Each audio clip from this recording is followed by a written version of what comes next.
Joining us now, though, to talk more about this push is the Congress member who sent that letter, Representative Ritchie Torres. Congressman, great to have you with us here once again on Power and Politics. It's an honor to be here. What was your reaction to that response that we just read out that the mayor gave us when we asked him about the request that you and others at the Butler houses had? And have you heard anything directly from him or the administration? Well, I'm dissatisfied with the response. We've seen more violent crime in the Bronx. So Butler houses is right at the intersection of the 44th precinct and the 42nd precinct. And both of those precincts have seen a sharp rise in the number of shooting incidents and shooting victims. In the case of the 42nd precinct, the number of either shooting incidents or shooting victims has risen by more than 130%. So there's no basis on which the mayor's office or the NYPD should be declaring mission accomplished. Clay Avenue from 169th Street to 171st Street may be the most dangerous block in the Bronx. Those two blocks have seen 14 shootings in the span of 4 years. A 2-block radius in the Bronx is more dangerous than most neighborhoods in the Bronx and in New York City, and that's unacceptable, and no one should accept it. What are you looking for specifically in that plan from the mayor and police commissioner that you've requested to address those safety concerns, those numbers that you just shared? Well, what we need is not only a citywide plan, but we need a plan specifically for those 2 blocks that have seen an outsized share of gun violence, more than any other block in the Bronx. It stands out like a sore thumb. But ultimately, policing is only part of the solution. We need to invest more in youth programming. We need to invest in alternatives to policing, like Cure Violence. It's a program that recruits gang members to reach out to young people, at-risk young people, in the hopes of steering them away from gang membership and gang violence.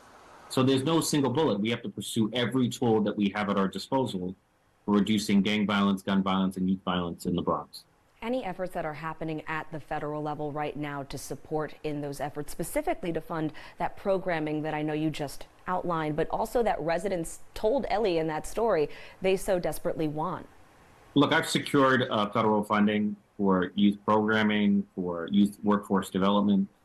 The most important contribution that the federal government can make toward reducing gun violence is gun safety.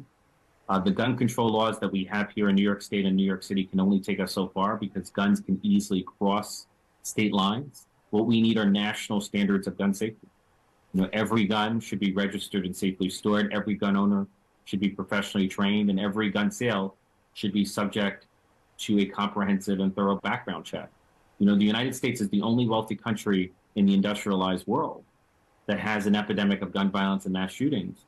And the reason is simple. We have more guns than everyone else, and we have less regulation of those guns.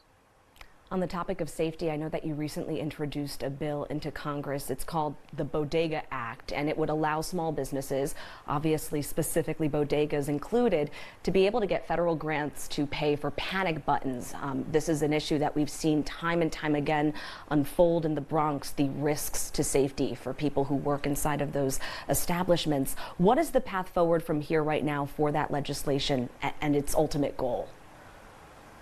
Well, we are at the early stages, but I'm hopeful that we can build support within Congress. We know that there's been an epidemic of violence against bodegas that has been ignored far too long. Bodegas are often operating 24/7 in dangerous neighborhoods in the middle of the night. We recently saw a vicious sledgehammer attack against a bodega worker in the Fordham section of the Bronx. And so the federal government has a role to play in ensuring that our bodegas, which are the smallest of small businesses, have the resources they need to keep themselves and their employees safe.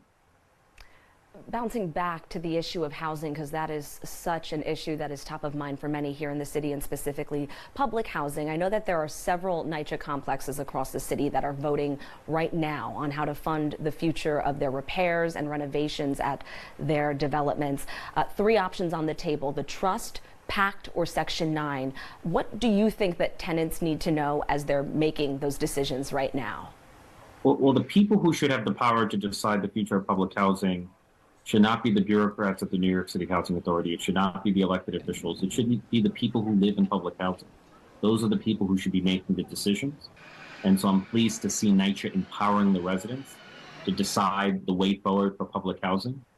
The Section 8 program can be a powerful tool for preserving public housing. As you know, public housing has been so chronically underfunded that it has a capital need of $80 billion and counting. And so converting Section 9 to Section 8 can generate hundreds of millions of dollars, even billions of dollars in funding for capital improvements. And so that's a powerful tool for preserving what is the greatest safety net of deeply affordable housing that we have here in New York City. And then you are working alongside some of your other representatives down in D.C. from New York City to make housing more accessible, which is something so important in the city now with this housing crisis, with the vacancy rates that we have at historic lows. Can you elaborate a little bit about what you and your colleagues are pushing for here? So the best tool that we have for building wealth in our society is homeownership. And I have constituents in the Bronx who have paid their rent in full and on time for decades. But none of those rent payments are factored into their credit score. And so we have tens of thousands of people in the Bronx and millions of people across the country who have no credit score. And without a credit score, you have no access to credit. And without credit, you have no ability to buy a home and to build wealth for you and your family. And so if we were to expand the scope of credit scoring to include rent payments, as I am proposing, it would enable 33 million Americans to have a credit score for the first time. Here in my district in the Bronx, it would enable 72,000 Bronx residents to have a credit score for the first time, and 21,000 of those Bronx residents would have a high enough credit score to qualify for homeownership. So a simple proposal like an updated credit score can create real opportunities for homeownership and wealth creation for everyday Bronx residents. I think when you break it down with those numbers, a really exciting opportunity for so many here in the city. So something we'll definitely continue to follow, hopefully as that push makes its way through Congress. I want to switch gears and talk national news, presidential politics. Some big updates this week with Kamala Harris selecting her VP on the Democratic ticket, Minnesota Governor Tim Walz. What did you think of her choice? Do you know him personally? No, I do not know him personally because by the time he left Congress, by the time I arrived in Congress, he had left and become governor of Minnesota. But by all accounts, he's the most beloved figure in American politics. I'm not aware of anyone who dislikes Tim Walz, and likability is a real asset in politics. The road to the presidency is going to run through the industrial Midwest, and Tim Walz has a proven ability to appeal to the moderates and independents that we need in the industrial Midwest to win the election. So what I see in Kamala Harris and in Tim Walz is a winning ticket that's going to win the presidency. The voter enthusiasm gap has not only closed, but it has shifted decisively in the direction of Democrats. And I feel like the Harris-Walz ticket is well positioned to win in November. Well, the polls suggest that as well. A lot of them right now have Harris up against Trump. If voters were to cast their decisions now. The DNC is around the corner. What message do you think Democrats as a whole need to send home to voters to maintain this momentum? Look, there's only one political party in America that's on the side of working people, that's fighting for working families, and that's the Democratic Party. We're the party that gave America Social Security and Medicare and Medicaid. We are the party whose leaders include FDR and Lyndon B. Johnson. We're the party that has a long history of fighting for everyday people in places like the Bronx.